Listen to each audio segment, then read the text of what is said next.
Hello, কেমন আছো সবাই? তো আজকে তোমাদের সাথে একটা মেমোরেবল জিনিস শেয়ার করব। তো আজকে বই খাতা খুঁজতে খুঁজতে হঠাৎ করে আমার এই ছোটোবেলার ডায়েরিটা খুঁজে পেলাম। তো তোমাদের সাথেও ভাবলাম একটু শেয়ার করি।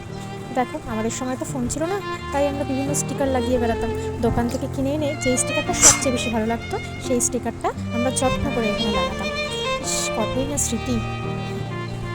আর এখানে কিছু কার্ড আছে, এগুলো সেই আমার বান্ধবীদের দেওয়া, নামগুলো আছে এখানে লেখা।